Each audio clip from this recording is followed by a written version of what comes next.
Virtual reality test preparation. That's our Techstination. I'm Fred Fishkin. Joining us from a company called Librarium is CEO Duane Mathes. Hi, Duane. Hey, Fred. Thanks for having me. Pleasure to see you. Now, tell us a little background about Librarium, what you are all about. Okay, yeah. So Librarium is designed to be a virtual reality study aid to help people succeed in their studies and to leverage like memory palace technology in VR to help them, study better and learn more effectively. How did this come about? Well, that's a bit of a long story. It kind of comes from my background. So I spent about a decade in Asia, particularly in Taiwan, and I studied in Taiwanese university, Mandarin language and Chinese culture. And in order to become, solidly proficient in Mandarin as a foreigner, you have to memorize really, really well.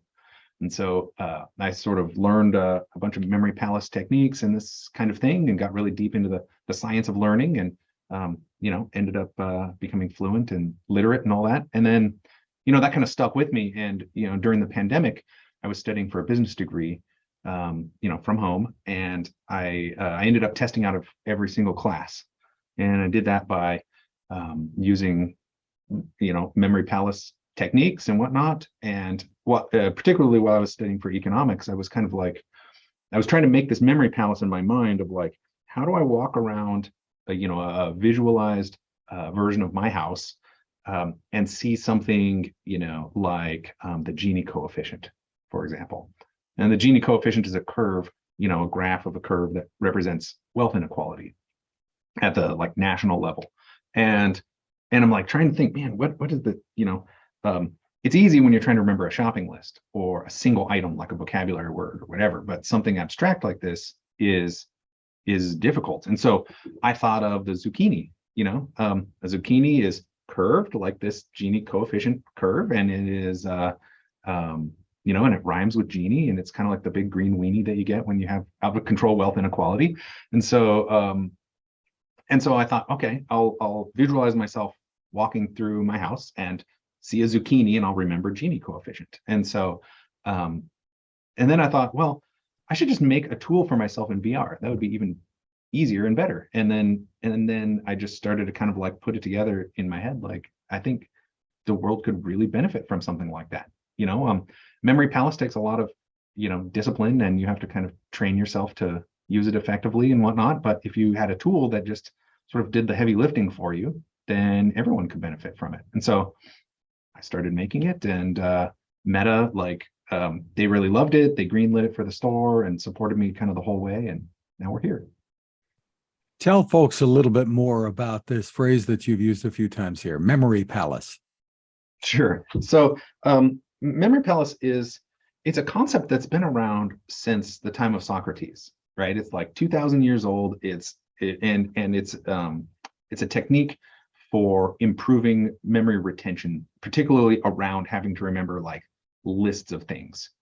And so originally, the idea is you visualize yourself in a familiar space, and you interact with objects that kind of represent the things you're trying to remember. So, for example, if I was doing my shopping list, right, I visualize myself walking in my front door of my house, and we have this little table in the entryway, and there I might see like a tomato, right, and then I need to remember, okay, I got to buy tomatoes, and then and then there's my couch, and maybe on the couch is like some eggs, and I'm like, oh, gross, eggs on the couch, and then now I remember I need tomatoes and eggs, and then you just sort of do this row throughout your whole house or whatever space you're using, and then it helps you when you get to the supermarket. You can remember, oh, I was walking there and I remember that.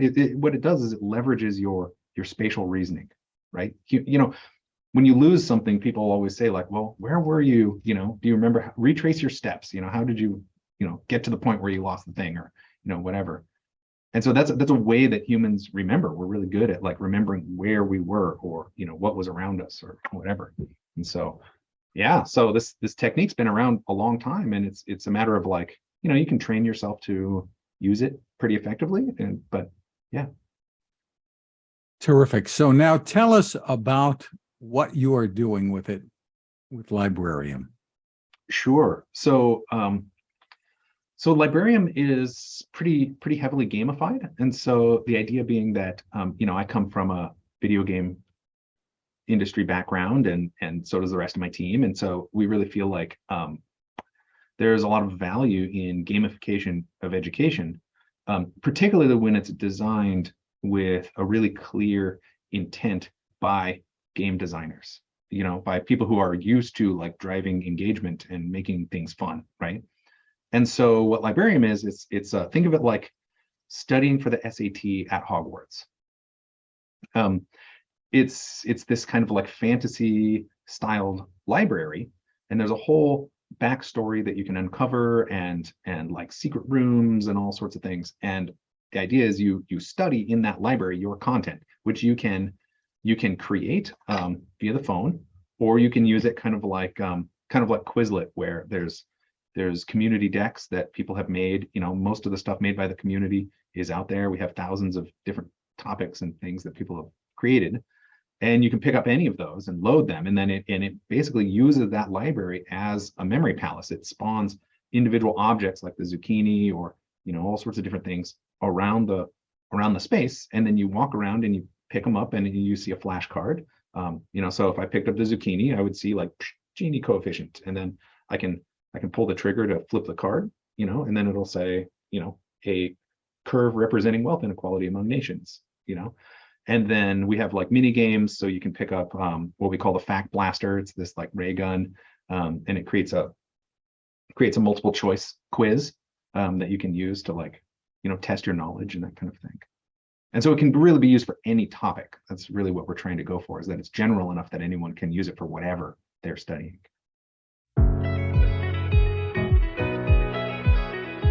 What if I told you there was a better way to study? Welcome to Librarium, the world's first virtual reality study aid. You can study anything, from a new language to high school science, or prepare for a university entrance exam, medical school, or professional certification. Our partnership with Kaplan means you'll have custom courses developed by the top experts in testing and education. Librarium is the world's first virtual reality memory palace, a technique developed in the time of Socrates to help you learn faster and more effectively by associating ideas with objects in space that activates a whole new part of your brain. You could even create your own flashcards and share them with the community in our free mobile app. Librarium is full of mysteries, and there is always more to discover. Unlock the secrets of the library through your studies. Learn faster, more effectively, and ace your test. Download on MetaQuest 2 and start learning today. Terrific, Duane. So you have some partners that you're working with on this as well. Tell us about that. Yeah, well, early on, we were really fortunate. So number one, we've been supported the whole way by Meta. That has been awesome. I had the opportunity to kind of pitch it to one of their content teams, and they really appreciated it. They want educational products for the Oculus store, and so so we had a lot of support there. But also, we were able to secure a partnership with Kaplan as well, and so we're working with their MCAT team, and now we're working with their nursing team as well to create like custom Librarium styled courses for their content. Specifically in the medical industry, like when people are studying for like MCAT or these kind of things, there's a ton of memorization that you have to do. A lot of it being kind of list based, like what are the 7 hormones created by the pancreas, and all of these kind of things. And so so that fits really well for memory palace techniques. And going forward, what are your plans in terms of developing even more content for this? Much of this anyway is user generated? Yeah, a lot of it is user generated. That's right. What we really want to kind of be is like the sort of Quizlet for VR, right? Or Anki, right? Where you can kind of if you log on to Quizlet, you can find content for whatever course you're already doing most of the time. When I was studying for my business degree, I would log on and I would search my university and then economics chapter 5, and it would be there. Somebody's already made it. It's like pervasive enough that like there's just a ubiquitous amount of information. And so, for us, I think we have a community. They're building content. We also have a lot of volunteers that are building content based on customer requests. And going forward, we're looking for new partners. We have Choice Education, their SAT vocabulary, so you can study for the vocabulary portion of the SAT already. But looking to expand that as much as we can. And in fact, one of our plans is to create a two-sided marketplace where users who are what we call accredited, basically they're subject matter experts, they're teachers, they're professors, they're business leaders, whatever, they can create content in a partnership with us, and then they can sell it as in-app purchases from within our store. And then they would receive a revenue share, based on the profits from that. How important a role do you think VR can play in education? Oh my gosh, I think it could be huge. I think there's so much potential. A few years back, I was one of the founding members of the Idaho Virtual Reality Council, and we had a mission to kind of educate people about VR. This was kind of in the early days when most people hadn't tried it or anything. And I would often give talks about like the benefits of VR for the future and all that, and outside of gaming, and particularly around education. Like there's so many things, like just imagine, like maybe you don't have to go to the classroom, maybe you pop on your headset and you're in a classroom with all of your students and your teachers up front, or maybe through that medium you could go to the surface of Mars or inside of a human cell and see mitochondria doing its business, or you could go to the Roman Colosseum if you're studying history or whatever it might be, right? There's so much potential. And especially with it being such a focused environment. And the thing is, I would give these talks, and then after the talk, I would have people come up and be like, hey, I just got VR for my kids. What kind of educational stuff is there that I can buy for it? And I'd have to be like, well, there really isn't that much stuff just right now. It's just getting started, et cetera. Everything I was talking about was very much aspirational sort of. And potential, but not, it didn't actually exist yet. And so I don't know, I've just always felt like there was a huge opportunity there, just to sort of be a benefit to the world and to people that are studying. And so that's why, with Librarium, I just thought like, man, this is our opportunity to get into this and to sort of like, be what we want to see in the world. I guess we're just getting started with it, obviously. But the MetaQuest 2 is certainly a breakthrough kind of device in terms of bringing the technology to the masses. And I suppose we're going to be seeing a lot more kinds of hardware to come. I hope so. I feel like the Quest 2 was definitely like you said, it was the breakout, right? It was I think it was probably a loss leader. It was something that people could afford and they could get into VR. And the real money to be made obviously is in the selling of the content and whatnot. So I'd really like to see like more solid quality, cheaper headsets, to help like make the technology more ubiquitous. Available to all. So tell us about the pricing and availability for Librarium. So right now, Librarium is it's $9.99 on the Oculus Store. At the moment, that's the only place you can get it, but we are expanding to Steam over the next month or two. So that's going to be available for all sorts of different headsets.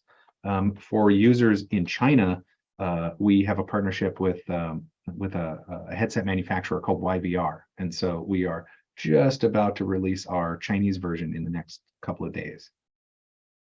Very exciting. For more information, where can people go? Well, you can check out our website, librarium-vr.com. You can also just search Librarium on Google, or particularly in the MetaQuest store. And you can see our trailer over there. Well, congratulations on the innovations there. Duane Mathes, thanks for spending time with us. Oh, I appreciate it, Fred. Thanks for having me.